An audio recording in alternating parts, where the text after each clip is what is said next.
Welcome to the DoubleACS Daily News for May 29, 2015. The author of the Wimpy Kid book series has opened his new bookstore in Plainville.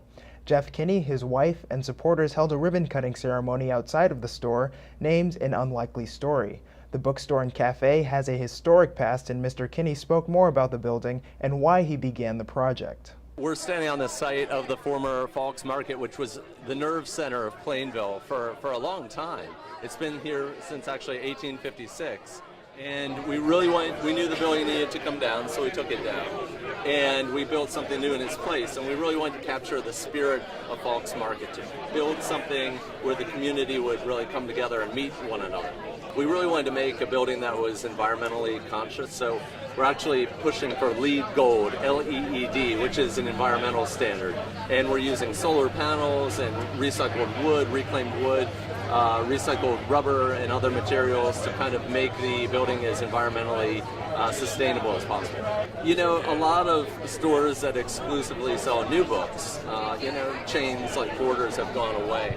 And it's left a hole in people's lives. So we wanted to build a bookstore that sold new books and gifts and put it right in the middle of our town very selfishly and greedily. You know, my kids will now grow up in a town where there's a bookstore, and that's very exciting to me.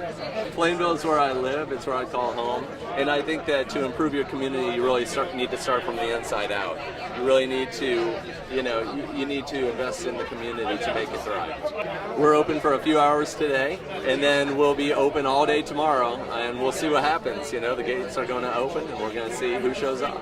Attleboro High School has named their Valedictorian and salutatorian for the class of 2015.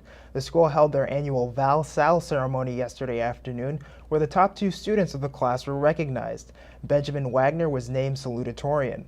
In addition to academic achievement, Ben is a competitive fencer and a club leader. He said support from his parents is what helped him get there. Definitely my parents. They understood me as none of my friends could, none of my teachers. They knew exactly when I was tired, and they knew that when enough was enough, even if I didn't know that. They would tell me on those late nights, they say, hey, go to bed now. You've done enough, go to bed. It's okay if you miss one assignment. They tell me constantly to finish my work and stop me from falling into the trap that is senioritis. It's thanks to them that I truly excelled. My mom, especially I think during my speech, for going out at any time during the night for anything I needed, whether it be materials for projects or a drink that I need, that it's not water at home.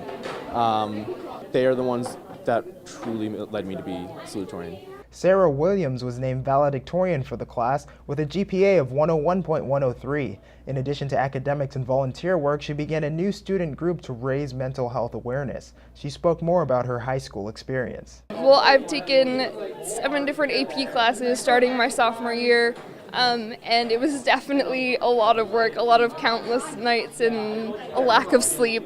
And we're just putting in 110% effort in absolutely everything and trying to balance school and academics and extracurriculars and somewhat of a social life. But I'm just proud of myself for getting here.